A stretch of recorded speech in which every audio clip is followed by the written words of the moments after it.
Photography कर लीजिए आप लोग। फोटो ले लीजिए पहले, बाइक होने दीजिए, उसके बाद फोटोग्राफी लास्ट में कर लेंगे। इसमें नहीं बने। हाँ।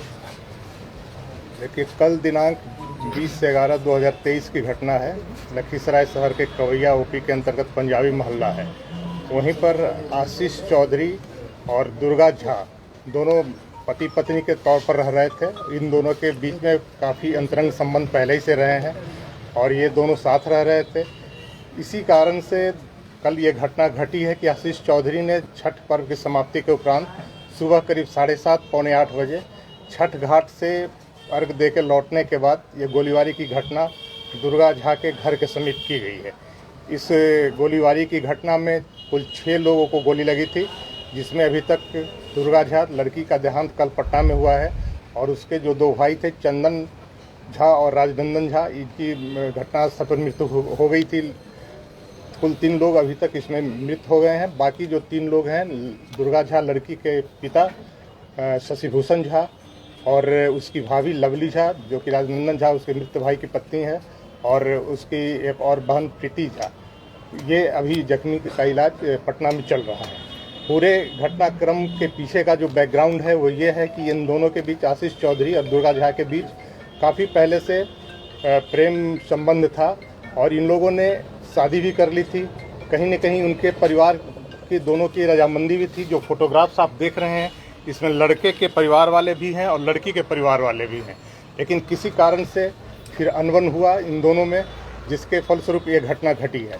और उनके घर से, घटनास्थल के पास से एक नोटबुक प्राप्त हुआ है। नोटबुक में करीब 15 पृष्ठों में आशीष चौधरी ने काफ़ी डिटेल से अपने और दुर्गा झा के बीच हुए पूरे संबंध का चर्चा किया है और उसमें ये स्पष्ट रूप से लिखा है कि काफ़ी मानसिक प्रताड़ित होने के बाद ही उसने ऐसा कदम उठाया है।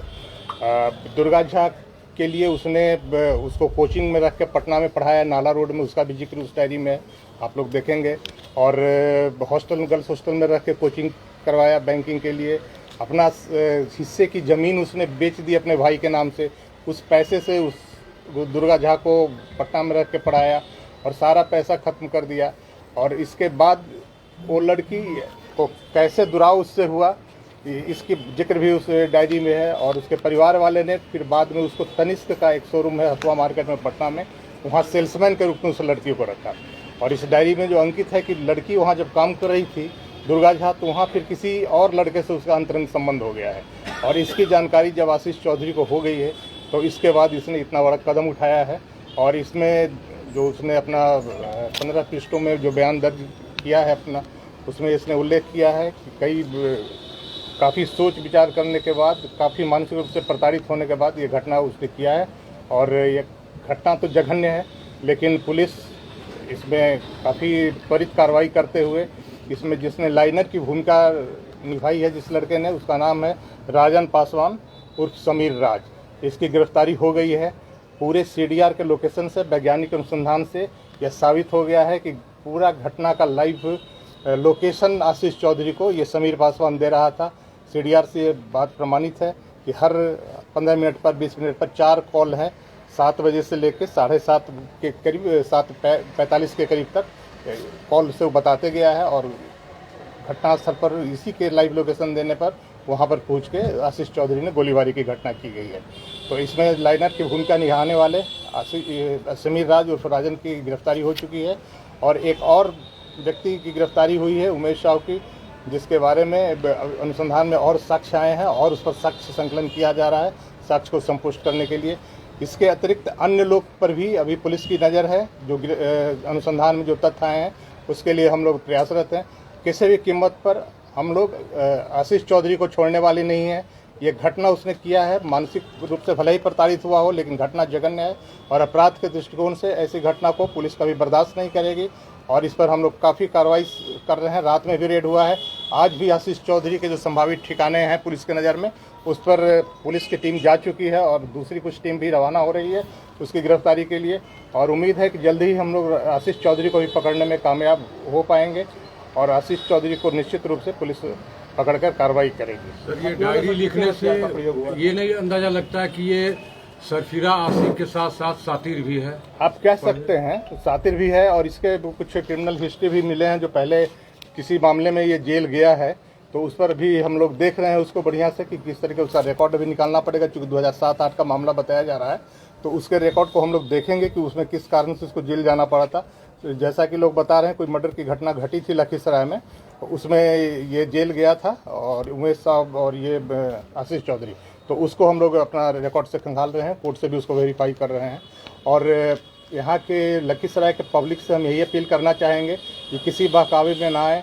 सोशल मीडिया पर कई तरीके के पोस्ट कास्ट को लेकर किया जा रहा है, ये कास्ट से संबंधित घटना नहीं है, यह विशुद्ध प्रेम प्रसंग के कारण जो आंतरिक विरोध हुआ है उसके कारण यह घटना घटी हुई है।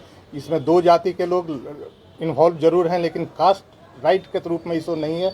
इसलिए लखीसराय की जनता से मेरा यही अपील है कि धैर्य बनाए रखें, शांति बनाए रखें और इसमें जो सही कल्प्रिट है वो जल्द पकड़ा जाएगा। हथियार कहाँ से बरामद हुआ? हथियार वहीं घटनास्थल के पास से बरामद हुआ है। हथियार का फोटो आप लोग यहाँ, उसमें एक देसी पिस्तौल है, ये है हथियार, आप देख लीजिए यहाँ पे, ये हथियार है। इसमें जो 10 खोखा फायर किया हुआ प्राप्त हुआ है और 4 जिंदा कारतूस बरामद हुआ है, ये हथियार है। सर हथियार कौन उपलब्ध कराया, ये कुछ पता चला? हथियार हुआ है घटनास्थल के पास से हुआ है और किसी पब्लिक ने ही कोई बताया था, जिस पर पुलिस ने वहाँ से रिकवर किया है।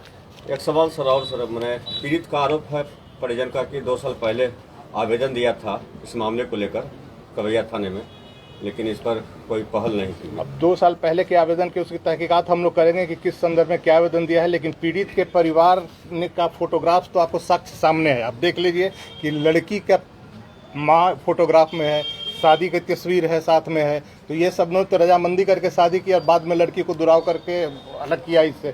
तो सारा घटनाक्रम में तो लड़की के परिवार वाले की क्या भूमिका ये भी स्पष्ट है पूरे फोटोग्राफ से और नोटिंग से। घटना में कितने हथियार का प्रयोग हुआ है? हथियार एक ही प्रयोग हुआ है जो रिकवर हो चुका है। Thank you. ये प्रेस रिलीज हाँ ले लिया सर।